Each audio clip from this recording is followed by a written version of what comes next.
Good rising, brethren. This is Big Judah coming to you guys in California. Before I begin, again of all praise is the Most High Yahweh. Acknowledgement to Earthly Mother. Who is wisdom? Who is the Holy Spirit? Acknowledge Yahweh Shai. I pray the Most High blesses this lesson this evening, gives one knowledge understanding of the events of the past, in order to understand events that are currently happening on the earth, so we get a much better understanding of the things that are soon to come on the earth. The Most High is exposing these other nations. You're going to see tonight that our identity has been put right in our faces this whole time. They've been switching things up in order to hide it from us, but the masses are well aware of who we are. Again, this book that was hidden from, for 300 plus years in the Vatican, that the Most High is now saw fit to put in our hands, is just the gift that keeps on giving. It's just so chock full of information and understanding. It's just absolutely amazing. And there is no stopping this truth from coming out because it's time. Pluto moving into Aquarius in the 9th house is just bringing out this truth. The asteroid of the world wants to act as if the things aren't happening, but hey, this is going to happen. It's happening. There's nothing you can do to stop it. Just like when we went down, there was nothing that we could do to stop it. And now your downfall is, speeding up rapidly. And it is inevitable. And just like our rise is unstoppable. You're going to see this right here. And the Most High gave me some more understanding after I read this. And I wanted to share it with you today. Going to get into description of the Indies, circa 1620. So, like I said, this is what they already knew in 1620. By Antonio Vasquez de Espinosa. Okay? Down here, chapter 11. How the Indians are similar in every respect to the Hebrews, from whom they are derived. Now, you got all this information from a guy who spent all these years, interacting with these natives here, with the original people that were here and there, and he came to the conclusion that they are, related to the Israelites. But see, that was not that they didn't want the world knowing that, or else they didn't care if they knew it. But they knew that we were going into our cursing, so this is their opportunity to live the blessing. So therefore, they had to hide the fact of who the real people were. It says the Indians are very much like the Jews and similar to them in all respects, both in physique and temperament, and in other characteristics, such as their customs, rites, ceremonies, superstitions, and idolatries, although we would not base a statement on what is asserted by inquisitive commentators, that sufficient or at least suitable.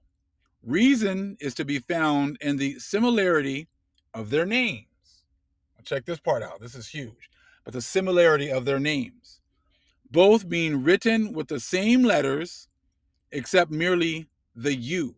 So again, reasons is to be found in the similarity of their names, both being written with the same letters, except merely with U,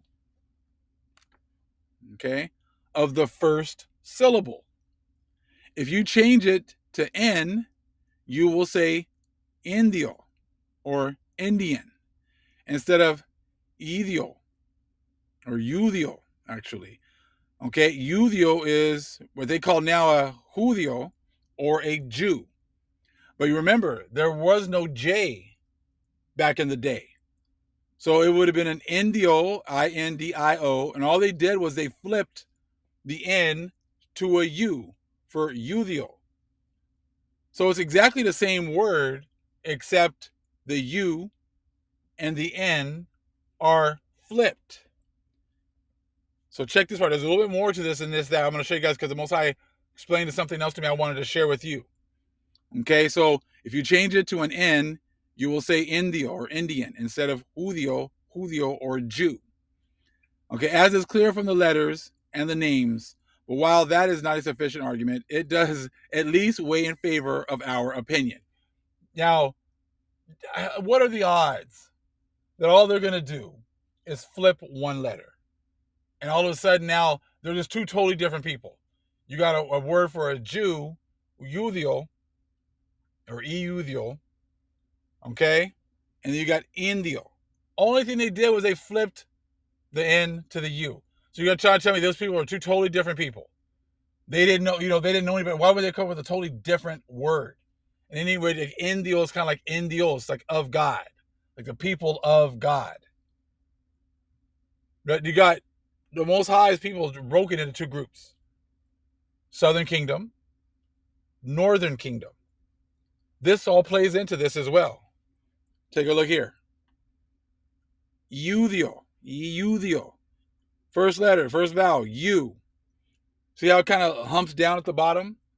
That could also represent the Southern Kingdom, represent the land of the South or the Southern group of people, right?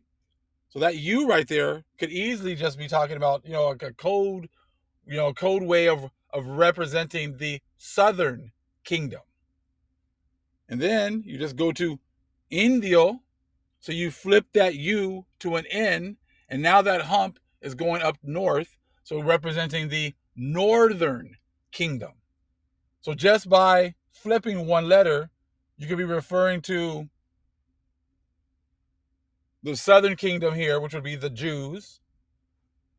And you could be talking right here about the Northern Kingdom, which would represent, the Northern Kingdom of the 12 tribes of Israel. Because that's who they found when they came over here. So all of a sudden they're calling them Indio. Northern Kingdom, 10 tribes. Because all throughout this book, they're referencing the fact that these are the 10 tribes of Israel. You don't think that, come on, man. They're not going to be just figuring out, thinking that, we found a totally different group of people. They're not related anything to the Jews, but we're going to call them almost exactly the same thing. We're just going to flip one vowel, and that's it. Now, we're going to continue a little bit more right here in the same paragraph. So if you change it to an N, you will say Indio, Indian, instead of Judio, or Jew, as is clear from the letters and the names. But while that is not a sufficient argument, it does at least weigh in favor of our opinion. It is no slight evidence in favor of our thesis that when they conquered the provinces where at present the city of Antioquia has been founded, the new kingdom of Granada, the local king or Kashik was named Isaac, and his wife Judith for Judith. So these names, they've been hiding all this information, all these connections, and there's way more than just that. This is just just a little something right here. And even the next part, 61, I'll even read a little bit of that. Nor is there much weight in the argument that Ophir is the same as Peru, as maintained by our most learned Spanish writer, Arias Montano, in Volume 7, Book Falcus, Chapter 9. For although his opinion is of very great authority and should have the respect due to so important and learned a scholar in the discussion of a matter so remote from us. So, before they would let their scholars, come up with their opinions, and they would just pretty much roll with whatever the scholars said. But for this, like, even though our own scholars say that Ophir is in Peru, that's still not enough. Or just because these letters or these names or these words or talking about who these people are, their names are almost exactly identical. They're trying their best to try to talk themselves out of this, or they want to give you more and more concrete proof, which he does throughout this book. But I wanted to share this because this is huge. This whole time, when they call them Indians, that N right there just representing the Northern Kingdom. And they had to switch it up with that, throwing that J in there for Udio to kind of throw you off, but it's the same word. Indio, Eudio. Same thing, except you're just flipping one vowel. That's it. And it could easily be representing the southern kingdom for Udio, and Indio could be representing the northern kingdom, which is exactly what it is.